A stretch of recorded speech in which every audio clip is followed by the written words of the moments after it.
If you were a professional wrestler, what would be your name? This one's just for fun. After all, wrestling is fake anyway, right? Right?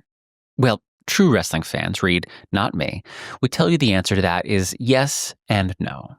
Though I was never much for WWE or WWF or any of the other various W organizations in my youth, I've since met many fans, heard high-profile fans like Rick Rubin talk about it, and the Radiolab episode about professional wrestling is chef's kiss. A common theme in these discussions is the revelation, for me, that while the violence is controlled and the plot lines are roughly sketched out, the exact moves are up for interpretation, and even the outcomes can come as a surprise to the performers themselves. More tango than ballet recital. More groundlings than Broadway. And my mind, being spaghetti as opposed to waffle, immediately goes, oh, just like the rest of life. If you're like, what the fuck with this whole spaghetti waffle reference, I'm sure you're not alone. I don't know the provenance, but it was basically an updated women are from Venus, men are from Mars. The idea was that men are like waffles and that they compartmentalize thoughts and ideas and don't naturally connect them to other parts of their life. Women are more like spaghetti and that everything connects with everything else. Problem is, I've never seen any scientific study on this gendering of thought process, and I am a massive spaghetti brain.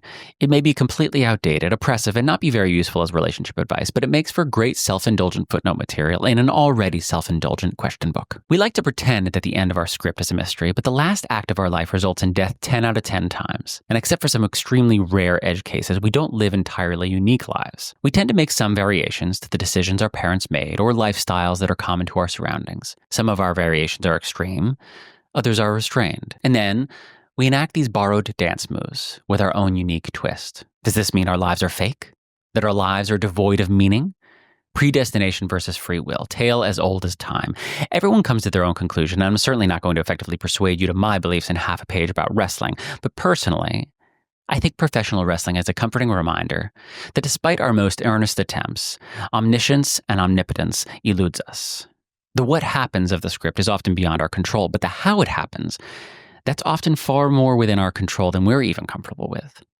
We get to choose the dialogue, the moves, even the costumes. And when the 10-bell salute goes off, I think we'll be surprised about just how much power we had over the outcome of our lives, despite the predictable ending. I know. I said this one was just for fun. The implicit message being, this one doesn't matter much. But I guess that's the point. It all matters. Especially the fun.